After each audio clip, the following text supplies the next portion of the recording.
Kali ini gue gak mau ngebahas masalah fitness, cuman gue lagi geram banget sama buzzer-buzzer pro pemerintah yang sibuk cebokin Presiden Pak Prabowo Subianto yang lagi blunder. Negara Pancasila sudah final. Salah.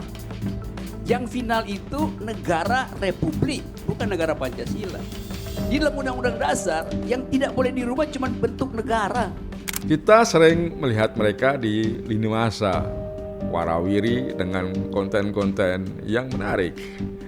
Sekilas, sepertinya mereka itu sama, padahal berbeda. Mereka terkesan mirip, tapi di balik kemiripan itu tersimpan perbedaan yang sangat menentukan. Siapakah mereka?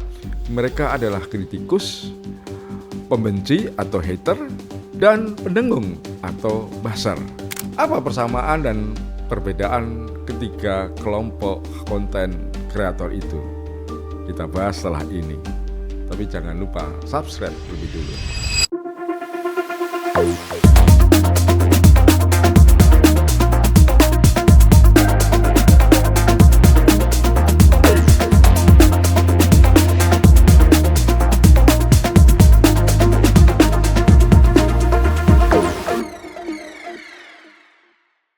Teman-teman, yang namanya kritikus, pembenci, dan pendengung itu sebetulnya bukan sosok baru di ruang digital. Ketiganya bersuara keras. Ketiganya menyasar bisa individu, bisa kebijakan, atau institusi. Yang jelas, ketiganya dapat membentuk persepsi publik dalam hitungan menit atau jam. Dan karena itu, mereka dianggap sama saja oleh warganet yang sudah lelah atau pejabat-pejabat yang gerah karena suara-suara mereka yang begitu keras. Padahal teman-teman, jika kita berhenti sejenak dan melihat kembali apa sebetulnya motif mereka, metodenya, serta ekosistem yang melahirkan ketiganya, akan tampak bahwa mereka itu bekerja dengan logika yang berbeda. Mengandung risiko yang berbeda juga konten mereka. Dan konten mereka itu memerlukan respon yang berbeda pula. Kita tidak bisa sembarangan merespons konten mereka dianggap sama begitu. Tidak. Mengapa? Karena ya perlu diketahui, yang pertama, kritikus sebetulnya adalah aktor yang lahir dari tradisi panjang akuntabilitas publik. Mereka bekerja dengan modal utamanya itu berupa argumen, bukti, data, fakta, dan kredibilitas yang dibangun pelan-pelan dari satu tulisan ke tulisan berikutnya, dari satu konten ke konten yang lain. Seorang kritikus, ia bisa seorang jurnalis investigatif, bisa akademisi, bisa kolumnis, bisa peneliti kebijakan, atau pemimpin organisasi masyarakat sipil. Mereka punya taruhan reputasi yang nyata atas setiap pernyataan yang mereka keluarkan. Kalau mereka salah, ia bisa kehilangan kepercayaan. Jika mereka tendensius tanpa dasar sama sekali, tanpa bukti, tanpa data, tanpa fakta gitu ya, mereka bisa ditinggalkan audiens yang di zaman sekarang makin teliti. Karena itu, teman-teman, para kritikus cenderung mau memperbaiki posisi atau mengoreksi pendapatnya ketika ada data baru. Mereka memisahkan persoalan struktural dari persoalan personal. Dan mereka mau atau menyediakan diri memberikan ruang bagi pihak lain, pihak yang dikritik untuk menjawab. Kritikus melihat institusi atau pejabat sebagai pihak yang dapat keliru, tapi mereka tidak menilai bahwa para pejabat itu harus dimusnahkan. Tidak bisa begitu menurut mereka. Konten mereka biasanya panjang, terstruktur, dan mengakui kompleksitas. Mereka sering memuat data primer atau rujukan yang valid dan terbuka. Mereka jarang berupaya atau bermaksud sengaja membuat audiens marah.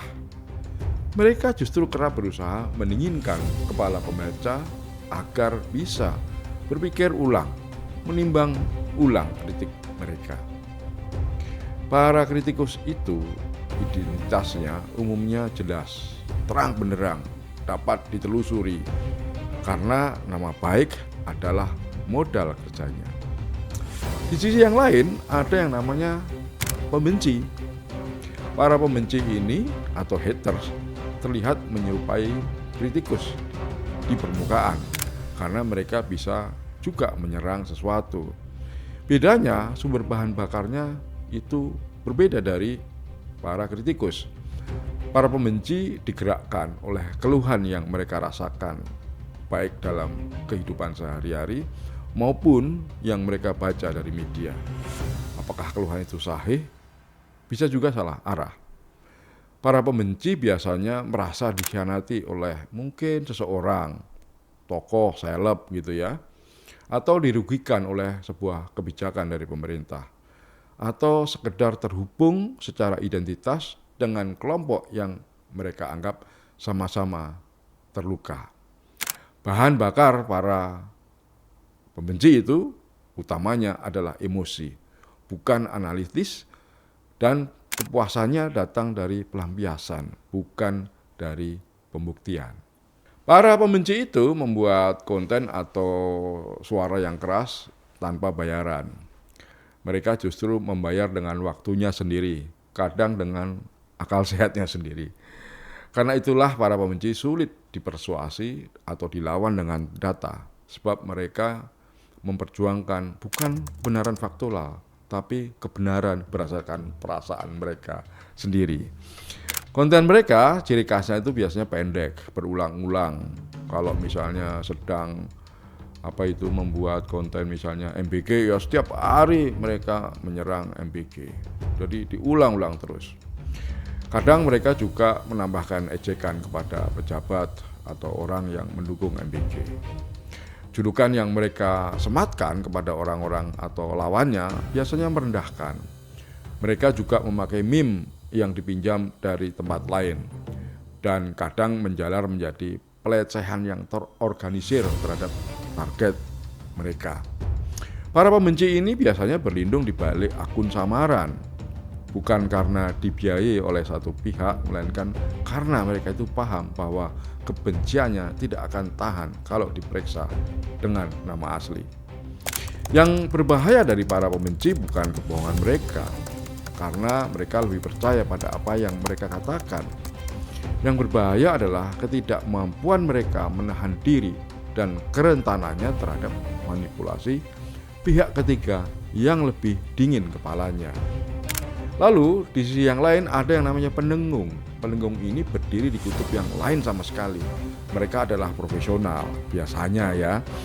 Mereka itu pekerja, bukan orang yang tiba-tiba marah, bukan. Apa yang dilakukan oleh para pendengung bukan ekspresi keyakinan, melainkan eksekusi dari kontrak, terima pesanan dari orang yang memesan. Gue tapi jujur pernah bang pakai buzzer. Jujur gue pernah. Buat buktiin bahwa buzzer itu ada. Beneran. Mereka menerima panduan, narasi, pesan, jadwal unggah, kata kunci, tagar, juga gambar yang sudah jadi, lalu menyebarkannya melalui sejumlah akun yang mereka kelola atau dikelola oleh sebuah tim.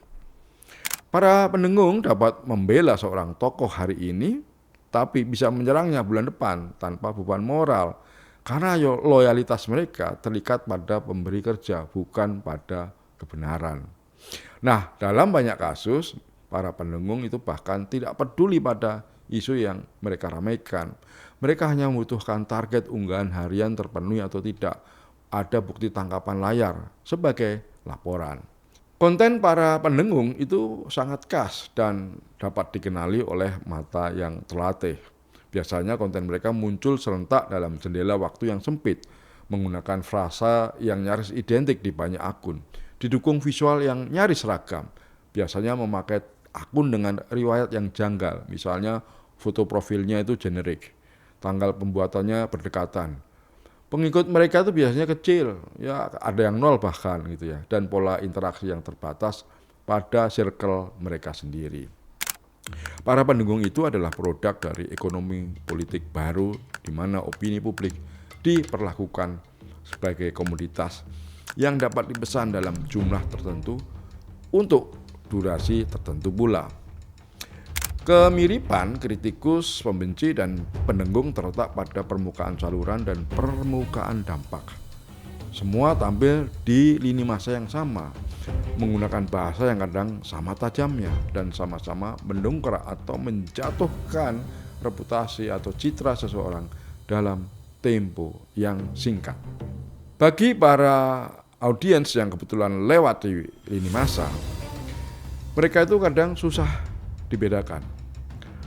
Ucapan tajam dari seorang akademisi terhadap sebuah kebijakan seolah-olah sama atau senada dengan luapan amarah seorang pengguna anonim atau paduan suara 1000 akun pesanan. Nah, dari sinilah lahir reduksi yang berbahaya, yaitu kebiasaan pejabat atau institusi yang menyebut siapapun yang tidak setuju sebagai pembenci, dan kebiasaan publik yang menganggap setiap suara keras sebagai pendengung bayaran. Reduksi ini menguntungkan pihak yang ingin lolos dari kritik yang sahih dan sekaligus menumpulkan kemampuan masyarakat membedakan suara yang patut didengar dari suara yang sebaiknya diabaikan. Perbedaan di antara ketiganya, kalau dipadatkan, sebetulnya terletak pada 3 sumbu. Sumbu yang pertama adalah ketulusan. Kritikus tulus dan beritikat baik. Pembenci tulus tapi itikatnya buruk. Sementara pendengung itu tidak tulus dan tidak punya itikat apapun selain memenuhi pesanan bohirnya. Sumbu yang kedua adalah ekonomi yang menghidupinya. Para kritikus dibayar oleh pasar gagasan yang sah seperti media, lembaga riset, atau penerbit. Pembenci tidak dibayar oleh siapapun selain oleh dorongan batinnya sendiri. Dan para pendengung dibayar diam-diam oleh pihak yang tidak ingin namanya muncul di permukaan. Sumbu ketiga adalah revisibilitas posisi. Kritikus kalau salah dapat berubah pikiran ketika dihadapkan dengan bukti. Kalau pembenci hampir tidak pernah berubah pikirannya karena yang mereka bela adalah emosi atau perasaannya. Dan pendengung hanya berubah pikiran ketika atasannya memerintahkan untuk berubah pikiran. Beda ya. Nah, konsekuensi dari membedakan ketiga sosok itu bukan sekedar latihan klasifikasi akademis. Untuk pemerintah misalnya, kemampuan membedakan kritikus dari pembenci dan pendengung adalah syarat utama dan mendasar untuk merespons dengan tepat. Kritik dibalas dengan klarifikasi atau kalau perlu ya mengoreksi kebijakan. Tapi kebencian cukup dijawab dengan kesabaran dan kanal aduan. Ya. Sedangkan dengungan dari para pendengung cukup dilawan dengan transparansi dan dalam batas hukum yang ada, pengungkapan jaringan koordinasinya. Sementara bagi masyarakat awam seperti kita, ya, kemampuan membedakan 3 orang ini menjadi alat pertahanan kognitif di tengah lini masa yang penuh dengan suara berbiaya rendah. Bagi publik secara keseluruhan, kemampuan ini menjadi penanda kesehatan demokrasi. Ketika kritikus disama dengan pembenci, demokrasi akan kehilangan umpan balik yang ia butuhkan. Dan ketika pendengung dianggap sebagai kritikus, demokrasi kehilangan kemampuan membedakan suara warga dari suara yang dibeli. Batas di antara ketiga sosok ini tidak selalu jelas dan tegas. Ada kritikus yang dalam kelelahannya tergelincir menjadi pembenci. Ya mungkin karena lama-lama merasa kritiknya tidak didengar, ya jadi pembenci. Ada juga pembenci yang setelah lama menulis akhirnya menemukan disiplin argumen dan tumbuh menjadi seorang kritikus. Lalu ada pendengung yang berangkat dari kontra awalnya, tapi lama-lama ia benar-benar membenci target yang ditugaskan kepadanya. Ya karena bisa kan, Ada orang yang setiap hari menyerang seseorang, lama-lama dia beneran benci orang itu. Dan ada pula kritikus yang menerima pendanaan tertentu hingga ruang independensinya menyempit tanpa disadari. Karena batas perbedaan itu bisa kabur, tidak jelas begitu ya, kita sebagai warganet, masyarakat awam memerlukan disiplin untuk menatap ulang setiap suara di ruang publik dengan pertanyaan yang sama. Kalau ada konten, tanyakan apa yang sebenarnya digerakkan oleh konten ini. Siapa yang diuntungkan bila kita mempercayainya, dan siapa yang diuntungkan bila kita mengabaikannya. Salam Tabik.